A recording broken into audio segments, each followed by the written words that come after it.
বলছেন যে আসলে এরকম ভয়ঙ্কর রূপ ভূমিকম্পের তারা আগে পরে কখনো দেখেনি। এটা জীবনে ফার্স্ট মানে আমরা দেখলাম আর কি, এত বড় ভয়ানক এখানে এসে।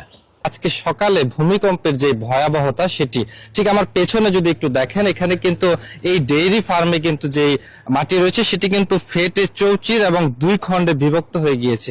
এখানকার যারা কর্মচারী রয়েছেন তাদের সাথে আমরা কথা বলেছিলাম, তারা আমাদেরকে যেমনটি বলেছেন যে সকালবেলা আজকে সকালে 5.7 মাত্রার যে ভূমিকম্পটি হয় সেই ভূমিকম্পে কিন্তু আসলে এই ডেইরি ফার্ম দুই খণ্ডে বিভক্ত হয়ে যায়। আমরা যদি এখানে একজনের সাথে কথা বলি, একটু যদি বলেন আসলে এই ভূমিকম্পের ভয়াবহতা কেমন ছিল? না, অতিরিক্ত ছিল, মানে যেভাবে আসছে আর কি সবাই ভয় মানে পেয়েছে। ভয় পাওয়ার কারণে আমরা প্লাত অবস্থার মধ্যে ছিলাম আর কি, প্লাত অবস্থার মধ্যে ছিলাম।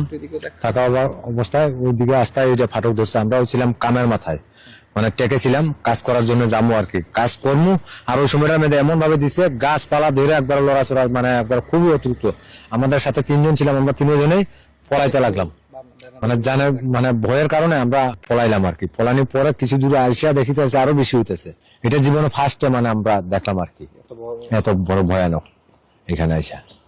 তো যেমনটি শুনছিলেন, আমরা একজনের সাথে কথা বলছিলাম, তিনি আমাদেরকে যেমনটি জানাচ্ছিলেন যে আসলে এই মাত্রার ভূমিকম্প কিন্তু ওনারা জীবনের প্রথমবার দেখেছে এবং এর ভয়াবহতা এতটাই ছিল যে একদম মাঠ থেকে শুরু করে মাঝ বরাবর থেকে কিন্তু বিশাল বড় ফাটল কিন্তু এখানে দেখা দিয়েছে। একই সাথে তারা যেমনটি বলছেন যে তারা আসলে সেই সময়টায় যে আতঙ্কে ছিল, এই আতঙ্ক কিন্তু এখনো কিন্তু তাদের মাঝে কাটেনি। তারা এখনো কিন্তু এখানে অনেকটা আতঙ্কিত অবস্থায় তারা এখানে জড়ো হয়ে আছেন এবং তারা যেমনটি বলছেন যে আসলে এরকম ভয়ঙ্কর রূপ ভূমিকম্পের তারা আগে পরে কখনো দেখেনি। এই ভূমিকম্পের সার্বিক কি ছিল সে সময়, আমাদের যে কতগুলো গাভী আছে, গাভীও সেখানে স্থিরভাবে বসে থাকতে পারে নাই, উলট পালট হয়েছে এই প্রাণীগুলা। সে প্রাণীগুলা এইভাবে উলট পালট হয়েছে, আমাদের মতনও তারাও ভয় পেয়েছে। মাটি কি হয়েছে? মাটি ফেটে 2 ভাগ করেছে। Bashundhara public school and college 2026 শিক্ষাবর্ষে ভর্তি চলছে।